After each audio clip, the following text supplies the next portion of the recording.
Alright, we're outside the streaming cafe, just about to go in for a gig, and we're with two lovely young ladies. Ambre McLean. Ambre McLean. Gabrielle Papillon. Who has played at the streaming cafe before.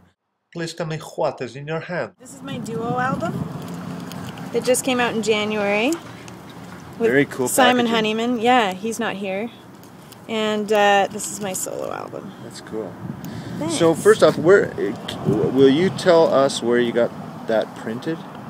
Yeah. Have you got any secrets? It's actually a great, I mean, this is just through a friend who suggested it. It's a place called duplication.ca. So it's not pressing CDs, but for short run kind of EPs, it's great. It's super cheap. You can do 250 CDs at a time, which is great when you're not sure if you're going to be. I tend to sometimes release an album a year. So, how long have you been doing this full-time musician thing? Yeah, just nearly a year. Cool. Yeah. And how about you, Amber?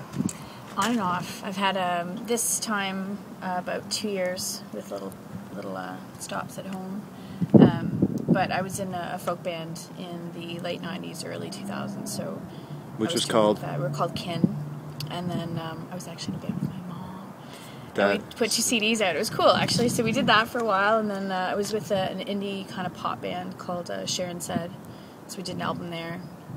And I didn't really get to tour that because I had an accident. So I had to take a few years off. But What has helped you the most as an indie artist? We're planners. We're such planners. Amber and I I think if most people know me as don't tell Gabrielle you'll tour with her because she'll whip out her agenda and be like, okay, when? well, I mean that's part of it. But I think people get this idea that you can just kind of willy-nilly go and have it happen. I mean, so there's a lot of planning that goes into what we're doing. I mean, this one tour is only. Well, we booked our first gig for this tour in October. So And then, but the thing is, with all that planning too, there's just so much stuff you can't plan for.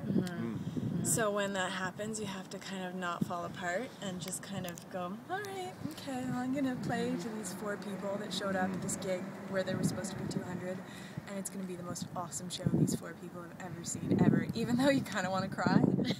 So what kind of venues you normally play then? It's a mixture. Everything. Coffee shop. Okay, Yeah, it's a anything little and bit of everything. both. I mean, I think that for us, the key has been to have the midway stops that are the money makers. You can make a lot of money at house concerts, but you gotta make sure that's you've got the crowd, people are coming, so it's a bit of a guarantee.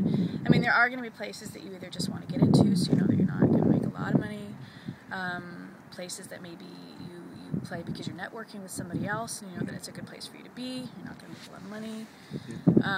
But making sure, but making sure that you at least have those ones on the map that are going to guarantee that you make money, because you don't want to.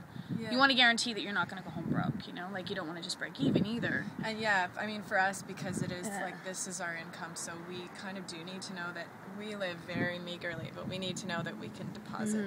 Yeah. So how do you go about booking a tour? Is it all based on relationships, or is it? Yeah, I would say so. I would say a lot of it's networking. A lot of it's both of us kind of connecting with people that we've known in past or constant research. Yeah. I mean, I don't know if you do this, but every time one of my friends posts a lineup, I copy and paste their lineup of where they're playing, and will either try to find how to book the gig myself, or just talk to my friends and say, who's the booker for that, or how did you get that gig, and there's a lot of back and forth, so people will also, I've sat there with friends before for coffee, and we look at each other's tours, and they're touring in opposite directions, and we're crossing paths, but we'll see gigs that, I have or they don't have, and they'll be like, okay, tell me about this place, what's the deal with this place, and then you'll be like, what about that place, or and even if you don't know who they are, like researching artists that are kind of musically like what you're doing, and trying to see what rooms they're fitting into. Mind you, it's the same capacity. You don't want to book yourself into a huge room and then have nobody come. It doesn't look good on anybody, right? So and when we team up too, it helps because you've played places and I've played places, so then we bring each other into, like, I played here last year. Now, and this is my first time here too, but then she'll be able to come back here, and she does the same for me. Right. So there's other places where I've never played there, but she's played there, and so they're introduced to me through her. Yeah. Cool. So thank you so much for your time, and Thank you. have a good one. Absolutely. Thanks so much.